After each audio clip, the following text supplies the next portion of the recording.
नमस्कार. महाराष्ट्रात किंवा गोव्यामध्ये असिस्टंट प्रोफेसर व्हायचं असेल तर एम.एच सेट परीक्षेबद्दल माहिती असणं अगदी आवश्यक आहे. ही परीक्षा म्हणजे त्या दिशेने टाकलेलं पहिलं आणि सगळ्यात महत्त्वाचं पाऊल आहे. तर चला आज आपण या परीक्षेबद्दलची सगळी माहिती एकदम सोप्या भाषेत समजून घेऊया. तर सर्वात आधी एम.एच सेट म्हणजे नेमकं काय? बघा, याचं पूर्ण नाव आहे महाराष्ट्र स्टेट एलिजिबिलिटी टेस्ट. सोप्या भाषेत सांगायचं तर ही एक पात्रता परीक्षा आहे जी उत्तीर्ण झाल्यावर महाराष्ट्र आणि गोव्यातील महाविद्यालये आणि विद्यापीठांमध्ये असिस्टंट प्रोफेसर या पदासाठी अर्ज करता येतो. आज आपण काय काय पाहणार आहोत त्याची ही एक छोटीशी रूपरेषा आहे. आपण परीक्षेची ओळख, पात्रतेचे निकष काय आहेत, परीक्षेचं स्वरूप कसं असतं, पास झाल्यावर पुढे काय आणि तयारीची सुरुवात कशी करायची हे सर्व मुद्दे सविस्तरपणे बघणार आहोत. चला तर मग थेट पहिल्या मुद्द्यापासून सुरुवात करूया. एम.एच सेट परीक्षा याची ओळख आणि उद्देश. म्हणजे ही परीक्षा मुळात आहे तरी कशासाठी? कुठल्याही परीक्षेची तयारी करण्याआधी हा प्रश्न स्वतःला विचारणं खूप गरजेचं आहे की या परीक्षेचं मुख्य उद्दिष्ट काय आहे, ती का घेतली जाते. तर बघा, ही परीक्षा महाराष्ट्र आणि गोव्यामध्ये असिस्टंट प्रोफेसर पदासाठी पात्रता निश्चित करते. सावित्रीबाई फुले पुणे विद्यापीठामार्फत ही परीक्षा घेतली जाते. पण एक गोष्ट इथे आवर्जून लक्षात ठेवायला हवी, ही परीक्षा ज्युनियर रिसर्च फेलोशिप म्हणजे JRF साठी नाही. ही केवळ आणि केवळ अध्यापन पदासाठीची पात्रता परीक्षा आहे. हा फरक खूप महत्त्वाचा आहे. ठीक आहे, परीक्षेचा उद्देश तर समजला. आता पुढचा प्रश्न, ही परीक्षा देऊ कोण शकतं, म्हणजेच पात्रतेचे निकष काय आहेत?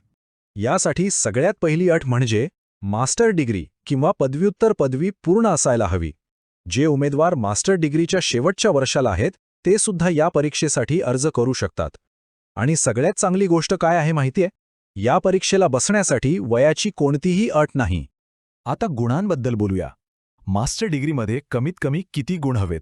तर खुल्या प्रवर्गासाठी किमान 55% गुण आवश्यक आहेत आणि आरक्षित प्रवर्गातील उमेदवारांसाठी ही अट 50% आहे.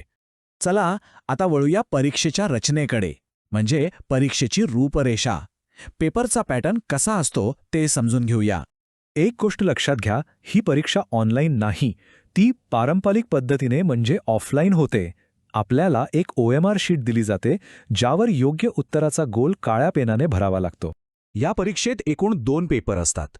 पेपर क्रमांक 1 हा सर्वांसाठी सारखाच असतो, जो टीचिंग आणि रिसर्च ॲप्टिट्यूडवर आधारित असतो. यात 50 प्रश्न 100 गुणांसाठी असतात आणि त्यासाठी 1 तास वेळ मिळतो.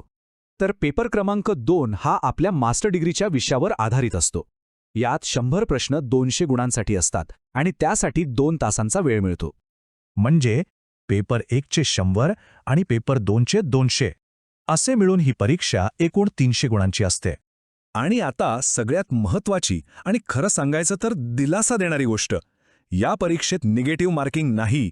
याचा सरळ अर्थ असा आहे की उत्तर चुकलं तरी गुण कापले जात नाहीत, त्यामुळे एकही प्रश्न न सोडता येण्यासारखा नाही. समजा परीक्षा पास झाली, अभिनंदन. पण आता पुढे काय? पात्र झाल्यानंतरचा प्रवास कसा असतो? एक गोष्ट अगदी स्पष्टपणे समजून घ्यायला हवी. सेट परीक्षा पास होणं म्हणजे थेट नोकरी लागणं नव्हे. ही फक्त एक पात्रता आहे. हे एक प्रमाणपत्र आहे जे आपल्याला सांगतं की आपण आता असिस्टंट प्रोफेसर पदासाठी पात्र आहात. यानंतर वेगवेगळ्या महाविद्यालयांच्या जाहिराती पाहून अर्ज करावा लागतो आणि मुलाखत प्रक्रियेला सामोरं जावं लागतं.